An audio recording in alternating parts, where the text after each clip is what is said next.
Setiap orang membutuhkan tempat untuk bercerita, apalagi seperti kita, orang tua dari anak-anak spesial. Nah, tapi kadang-kadang kita tidak menemukan kemana kita harus bercerita. Jadi untuk sahabat tempat bercerita yang ingin berdiskusi, bercerita, atau membahas apa saja seputar anak-anak berkebutuhan khusus yang kita miliki, bisa datang ke tempat ini, ke tempat bercerita BDG. Tapi sebelumnya jangan lupa subscribe dulu YouTube channel kami. Ya, di tempat bercerita BDG. Jangan lupa nyalain loncengnya supaya ada notif setiap kali kita tayang 1 minggu 1 kali. Juga jangan lupa follow IG kita Di tempat bercerita.bdg. Bisa DM kalau pengen fast response. Mudah-mudahan kita bisa cepat menjawab. Tapi bisa juga WA Ke 0816 60 10 10. Nah, siapa yang akan jadi tamu kita? Sepertinya masih seputar teman-teman kami dari orang tua Down syndrome. Jangan kemana-mana, tetap di tempat bercerita. Kalau sahabat tempat bercerita masih di tempat bercerita BDG. Seperti yang sudah kami sampaikan tadi, akan datang tamu kami yang bernama Ibu siapa? Sri. Ibu Sri, orang tua dari Nasir, seorang penyandang Down syndrome. Ayo kita mulai bincang-bincang dengan Mama Nasir. Ya, ya. Mama Nasir, kalau Nasir sekarang umur berapa ya? Usianya 16 tahun. Oh, 16 tahun, berarti kamu sedang ada? Oh itu, ada. Jangan ditutupin dong. Oh, sorry. Gitu. Nah, Oke. 16 tahun berarti udah banyak lah ya kegiatannya. Sekarang kegiatan Nasir apa aja? Sekarang alhamdulillah selain sekolah, Nasir juga aktif gabung di Potad, yaitu angklung dan tari. Dan dua-duanya itu semuanya kesenangan Nasir ya, maksudnya tanpa paksaan. Nasir itu senang mengikuti dua kegiatan tersebut. Berarti sekarang kalau sekolah kelas 2 SMP. Oh, kelas 2 SMP ya. Itu sekolahnya sekolah inklusi atau sekolah SLB atau Sekolahnya sekolah SLB. Oh, sekolah SLB, dan dia nyaman ya? Alhamdulillah nyaman. Oke, berarti 16 tahun, kelas 2 SMP, dan berkegiatan juga ya. Kalau nggak salah, Nasir juga sempat mogok ya?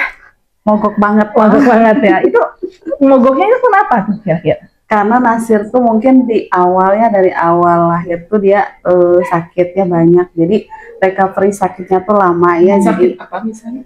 Nasir itu kan ada kelainan di ususnya, di lambungnya. Oh, Jadi berarti bawaan lahir lahirnya dari lahir itu 3 bulan concern di situ. Terus kesini recovery-nya emang agak lama pas operasi.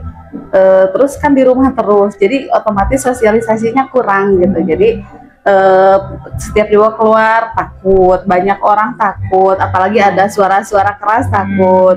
Tapi dengan berjalannya waktu ikut di Potad, segala kegiatan saya ikutin meskipun di awal agak susah. Di angklung juga pas sebulan pertama, 4 kali pertemuan berarti ya. Hari pertama cuma sampai gerbang, gak maju, pulang lagi.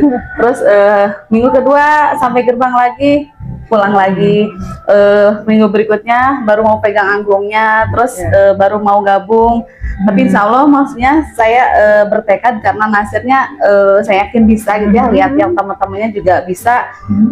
Jadi berbekal keyakinan itu dan keinginan supaya Nasir bisa gabung sama teman-temannya gitu. Jadi alhamdulillah sekarang justru menurut saya melesat gitu ya, berkat gabung di Potad, dukungan dari pengurus-pengurus juga, teman-teman di sini, orang tuanya. Jadi kita selalu sharing gitu ya untuk saling menguatkan.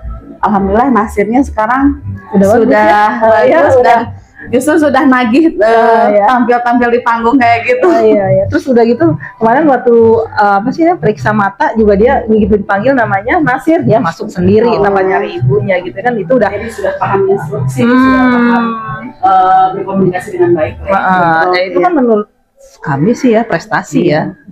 Alhamdulillah sih kalau menurut saya pribadi itu yang luar biasa buat saya gitu, karena di awal pasti ada ya kalau orang tua nganter anaknya nggak ngapa-ngapain, kita pasti kebingungan kan, udah kesel pasti, udah jauh-jauh, terus udah sempat menyerah nih, kayaknya nyerah deh, udah jauh gitu ya dari rumah ke sini hampir sejaman, tiba-tiba Nasirnya nggak mau, ya jadi udahlah gitu. Tapi lama-lama masa sih anaknya mau kayak gitu terus gitu. Terus lihat teman-temannya kok mereka bisa gitu, bahkan ada yang lebih jauh dari saya rumahnya, ada mamahnya yang lebih sepuh dari saya, kok mereka semangat, masa saya nggak semangat kayak gitu. Oke, bincang-bincangnya kita potong sebentar, nanti kita akan kembali lagi, jangan sembarangan. Masih di tempat bercerita. Nah, sekarang giliran gue yang nanya ya. Boleh, silakan. Begini Mama Nasir, kita flashback sedikit ke masa anak-anak kita lahir gitu. Nasir ini anak keberapa ya? Anak pertama. Ada adiknya? Ada. Ada. Nah, waktu Nasir lahir, pasti kita kan tidak mengharapkan tidak terjadi sesuatu sama anak-anak kita. Ternyata Down syndrome gitu. Sedih mah pasti ya. Pastilah nggak ada yang Down syndrome terus happy gitu. Nah, cerita tentang waktu Nasir Brojo gitu gimana? Nasir itu kan lahir sebetulnya dia karena pecah ketuban duluan ya, belum ada mulas segala macam, belum. Tiba-tiba pecah ketuban dan harus ke rumah sakit. Di rumah sakit tuh saya langsung merinding ingat-ingat itu. Di rumah sakit tuh ya udah diinduksi juga susah keluar. Ternyata Nasir tuh emang sungsang, tapi dokternya waktu itu nggak tahu kenapa dokternya memaksakan untuk normal. Ayo ibu bisa gitu. Sepertinya dari usia 7 bulan saya USG juga masih sungsang, tapi kata dokter bisa kok Bu, katanya gitu. Dan prosesnya emang agak ini ya, diguntingnya berkali-kali karena ya sungsangnya itu gitu. Udah gitu pas besoknya dikasih tahu, kata dokter ini anaknya ada kelainan. Terus Oh, jadi masih di dalam udah maksudnya pas masih di dalam? Pas lahir. Oh, pas lahirnya lahir. kata dokter ini ada kelainan. Sungsangnya doang. Iya. Cuma dokternya nggak bilang apa-apa, kelainannya apa gitu. Cuman bilangnya itu kelainan sama keracunan ketuban. Karena waktu itu agak lama ya, dari sore sampai jam 11 malam waktu itu. Di rumah sakit tersebut 5 hari lah gitu ya. Malah Nasirnya kritis, udah keluar darah dari mulut, dari hidung gitu ya. Dokternya malah nyuruh cari donor darah kayak gitu-gitu ya.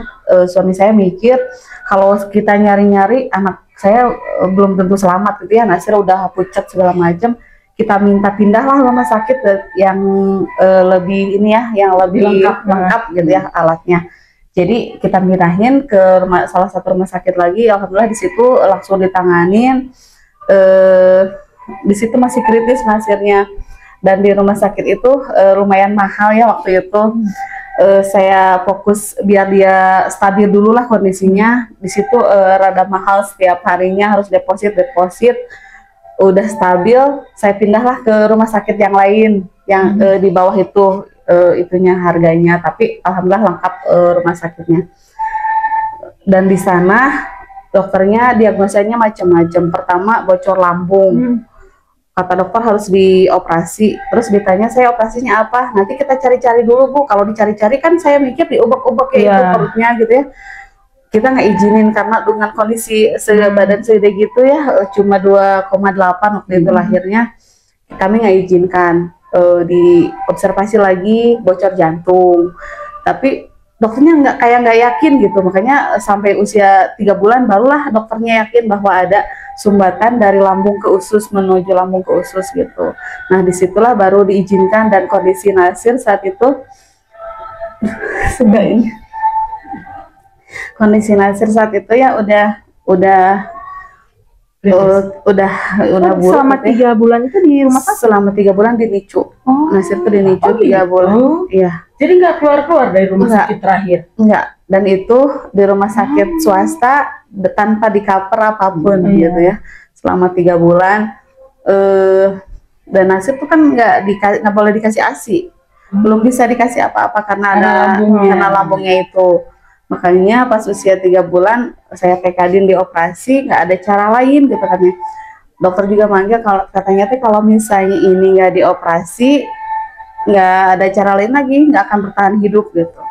Akhirnya pas sebelum operasi dokter ngasih tahu bahwa ini karena kondisi anaknya udah lemah banget, karena nutrisi kan nggak ada, otomatis karena nggak makan, paling dari yang infus-infus aja gitu, vitamin-vitamin kayak gitu. Jadi 50-50 hasilnya.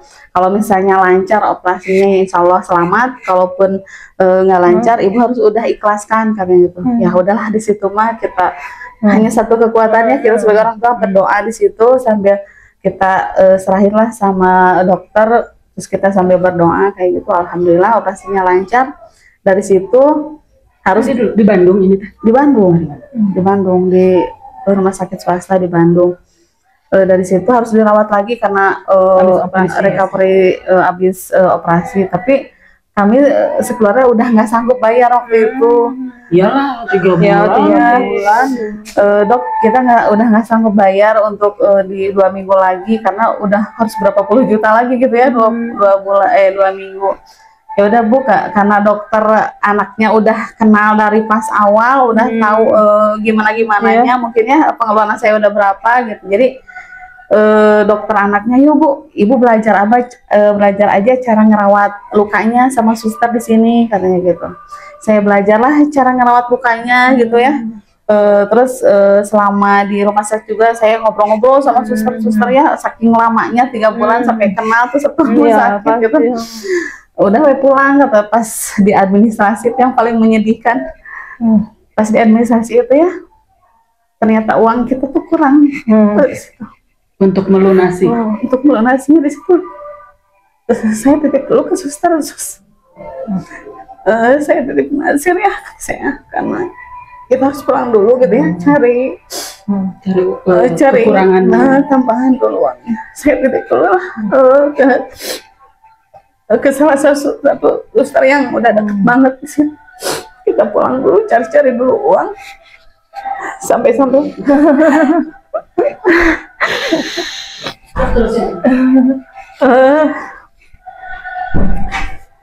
cari sana sinilah ya pokoknya sampai terkumpul lah uang segitu. Saya balik lagi ke rumah sakit karena kebetulan swastanya rumah sakitnya tidak bisa mengajukan keringanan gitu ya. Mungkin kalau di rumah sakit pemerintah bisa ya mengajukan keringanan seperti itu. Karena ini rumah sakit swasta, kami nggak bisa ngasih keringanan Bu, dan saya waktu itu sempat mengajukan operasinya di rumah sakit pemerintah aja kayak gitu supaya lebih ringan biayanya. Tapi dokter bedahnya waktu itu tidak menyarankan di rumah sakit pemerintah karena saya nggak yakin dengan kondisi Nasir yang udah lemah kayak gitu. Saya nggak berani dengan dokter yang takutnya anestesinya yang lagi belajar atau apa gitu ya, takutnya nantinya ada apa-apa ke hasilnya kayak gitu.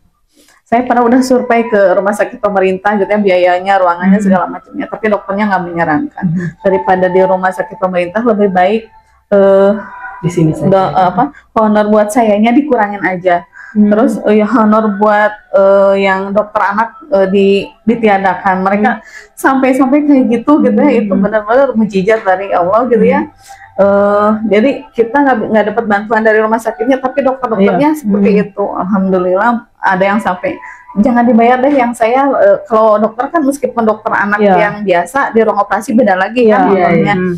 Sampai-sampai beberapa dokter di situ ada yang satu dikurangin honornya, yang satu nggak dibayar saat itu. Alhamdulillah sampai akhirnya Nasir dioperasi dan 2 hari kemudian kami bawa pulang meskipun masih harus di rumah sakit sebetulnya. Di rumah kita ya rawat sesuai dengan anjuran dari dokter anak itu karena di rumah harus sesuaikan suhunya ya, gitu, harus panas gitu. Selama 6 bulan tuh Nasir di kamar terus, nggak bisa ke tengah rumah pun nggak bisa. Karena harus hangat, lampu sorot segala macam, sambil ventilasi pun ditutup. Makannya dari ASI udah dikasih susu, udah boleh susu, cuman pelan-pelan sedikit-sedikit karena Nasir juga selama 3 bulan kan dia nggak belajar isap ya, jadi nggak tahu cara ngisep ya, taunya dia mungkin dari infus segala macam cairan yang dia dapat dari infus aja gitu. Jadi 10 mili nggak habis, baru begitu nambah lagi saya juga ini gimana anak ngegedeinnya gitu ya, minum susu aja nggak bisa gitu. Tapi susunya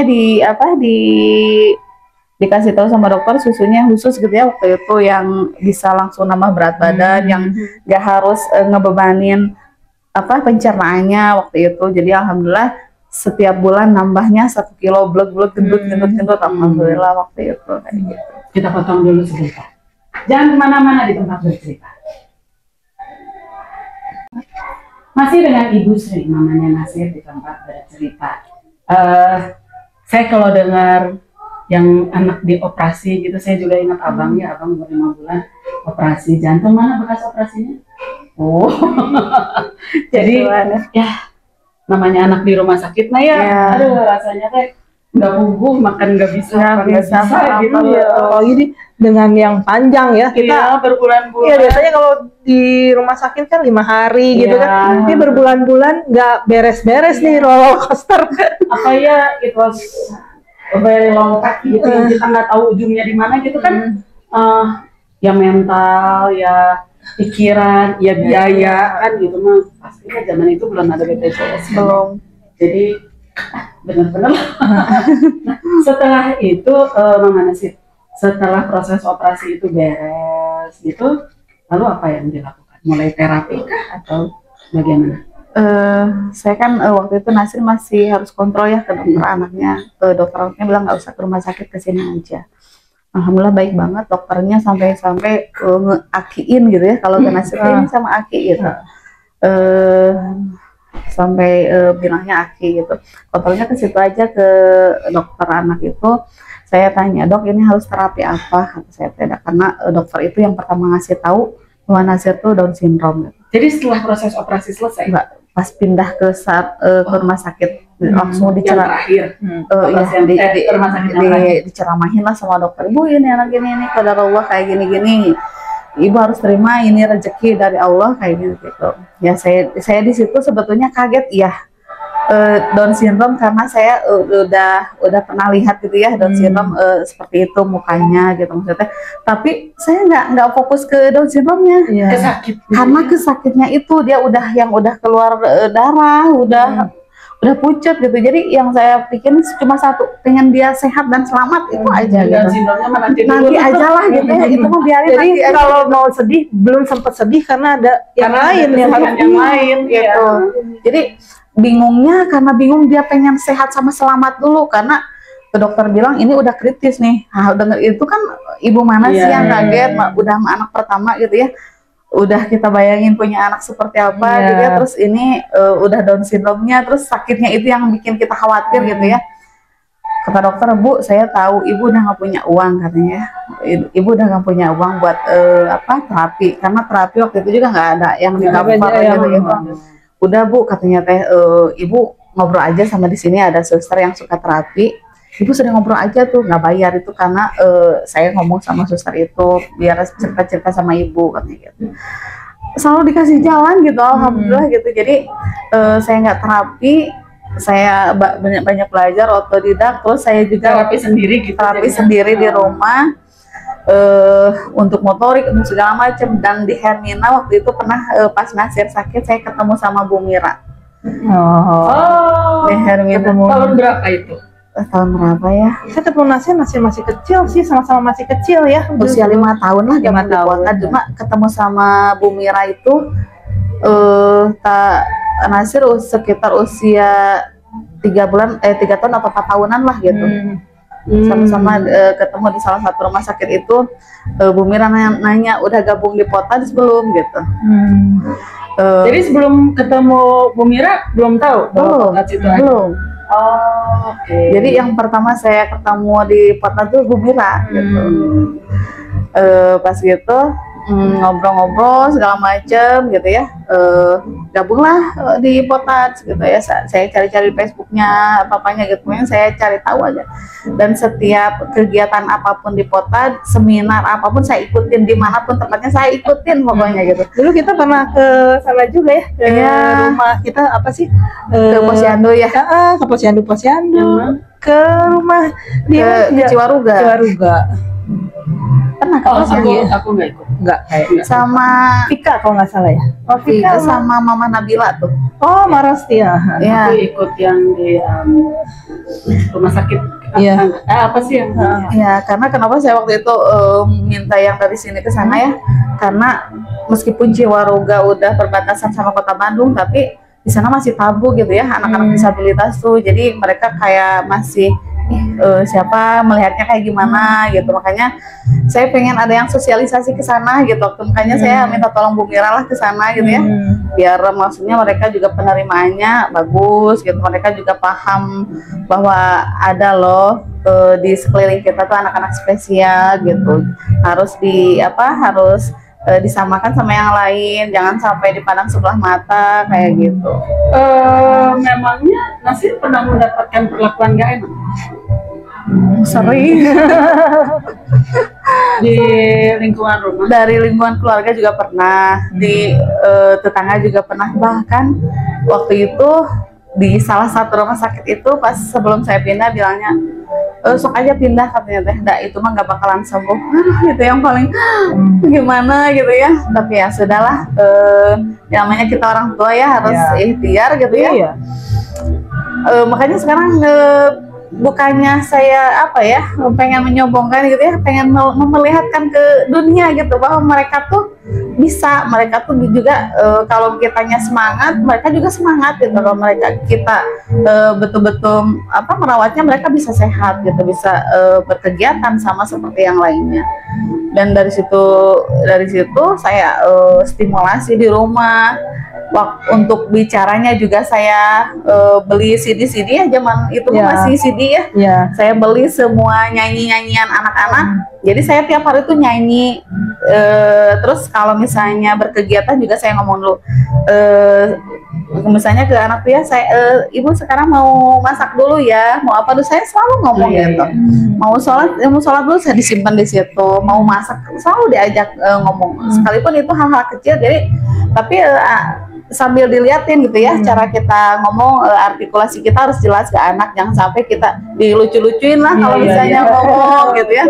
Makanya alhamdulillah Nasir tuh kayak baku gitu ya bahasanya, karena saya udah dibiasakan dari kecil seperti itu gitu. Jadi alhamdulillah usia 2,5 tahun bisa jalan, usia 4 tahun udah bisa ngomong gitu. Jadi dari situ saya kasih nyanyian, sampai sekarang dia suka nyanyi kayak gitu. Meskipun mungkin pernah sih dianggap, kasihan ya ngomongnya kayak gitu. Nggak apa-apa, dan mereka mah nggak tahu usaha kita seperti apa ya, sampai dia bisa berkata-kata seperti gini itu. aja luar biasa ya. Jadi ya sudahlah, saya nggak pernah ngejawab ya, karena saya juga ngeri ya mereka nggak paham gitu ya anak-anak kita seperti apa. Makanya sampai Nasir sekarang seberani itu buat saya ya luar biasa gitu. Alhamdulillah.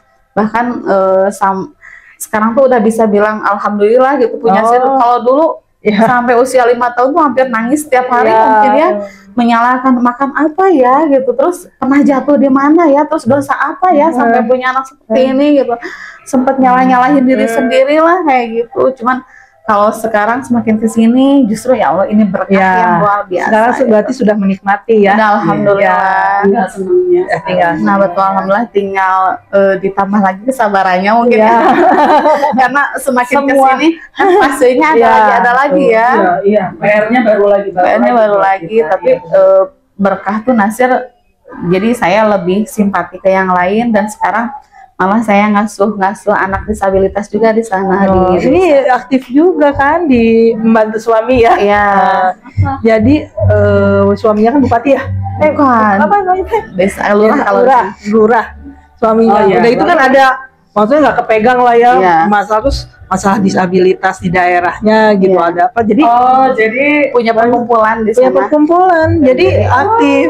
Jadi asalnya kan backgroundnya dari punya Nasir gitu ya. Saya dulu nggak punya siapa-siapa gitu ya, bingung gitu harus kemana nanya gitu ya. Terus gaulnya ke sini ke kota Bandung, karena sebetulnya saya kan kabupaten ya, di situ jauh aksesnya ke pusat kabupatennya gitu, karena saya ujung perbatasan. Jadi berangkat dari situ, punya anak.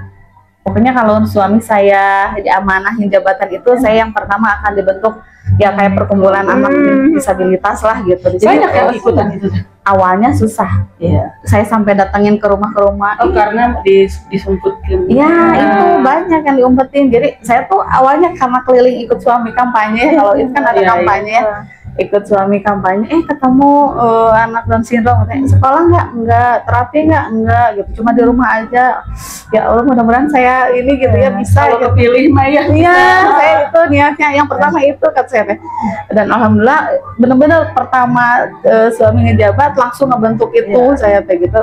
Awalnya cuma 5 orang aja yang mau gitu ya. Tapi tidak Down syndrome saja kan? Enggak, macam semua kita cover. Berarti kan menjadi berkah buat semua ya. Nah, itu alhamdulillah. Dan sekarang malah berdatangan terus sampai sekarang udah ada 27 anak. Tuh, alhamdulillah. Gitu, 27 anak. Dan alhamdulillah kita cover alat bantunya karena kan ada yang CP ya, butuh kursi roda, butuh alat bantu dengar, ada yang butuh tongkat adiptif itu gitu ya, ada yang butuh HP bicara gitu ya. Jadi saya ajuin ke pemerintah Dinsos yang tidak tercover, saya cari-cari donatur gitu. Alhamdulillah semuanya bisa kita cover gitu pelan-pelan gitu. Dan yang paling penting mamahnya sekarang pada percaya diri. Yang tadinya pada nggak sekolah, ada yang usia 12 tahun baru sekolah, ada yang usia 14 tahun baru sekolah gitu, karena kita Mamanya malu ya. mamanya malu dan nggak tahu harus kemana gitu. Mereka kan mengencourage juga ya orang tua. rata-rata mereka nggak punya informasi apa-apa dan mungkin karena tidak paham, terus ada yang background orang tuanya udah pada sepuh gitu ya, mereka bingung mungkin mau ngapain. Lingkungan juga kan kayak tidak mendukung ya, karena mereka juga nggak pernah keluar mungkin gitu. Ada yang sampai nggak pernah tahu kantor desa sama sekali, nggak pernah lewat keluar rumah gitu, ke warung pun nggak berani karena suka dibully gitu. Sekarang mamahnya udah pada pede. Terus jadi mereka kita kan kegiatannya sebulan sekali terapi ya, terapi gratis gitu. Jadi anaknya diterapi, orang tuanya saya ajak ngobrol, yang minimal mereka dikuatin lah sharing gitu sama saya. Dan jadi sharing itu ketika diajak sharing dengan yang sesama nasib itu akan lebih masuk ya. Jadi daripada yang nggak punya. Betul. Jadi saya juga yang minimal meringankan apa yang ada di pikiran saya, kan kalau kita bercerita sama orangnya lebih enak ya gitu. Terus yang mendengarnya juga mudah-mudahan mereka tersupport gitu ya dengan Pasti tersupport, pengalaman. sudah ada 27 orang. Berarti itu sudah tersupport. Jadi terus lihat perkembangan mereka juga meskipun terapinya sebulan sekali, karena itu kan gratis ya terapinya. Sebulan sekali terlihat gitu ya, ada yang asalnya cuma terlentang aja sekarang udah duduk, yang tadinya hiperaktif nggak duduk sama sekali sekarang udah anteng. Wah, luar biasa. Intinya semua berproses ya. Alhamdulillah. Tinggal menikmati prosesnya. Asal jangan Putus asa ya. Nah itu susah. Karena kadang-kadang ya progresnya ya. Progres itu juga Udah maju berarti mundur lagi. Jadi di situ-situ aja terus gitu. So, anak ini kan mundurnya banyak banget kayak kemarin zaman COVID. Aduh, banyak banget ini ya. Nasir sempat benar-benar benar-benar lagi mogok. Iya, ini gara-gara COVID aja huruf-huruf hilang. Hilang kemana Bang? Hilang kemana? Iya, sama Nasir juga sekarang, dan udah bisa bilang nggak mau gitu. Kalau diajak belajar nggak mau gitu. Oh, masih suka dia. Saya mau nggak pernah ngajak belajar. Ngajak ngopi ya Bang? Ngopi. Tapi udah bilang udah nggak mau. Ya udah, ya sudah dari situ. Ke gurunya juga saya mah nggak pernah ngoyo harus pintar akademis gitu ya. Yang penting dia mau bersosialisasi itu yang paling penting gitu. Dia happy, cerdas, sehat pokoknya ya. Karena dapat susah. Alhamdulillah ya. Kita potong dulu. Kita nanti kembali sebentar lagi.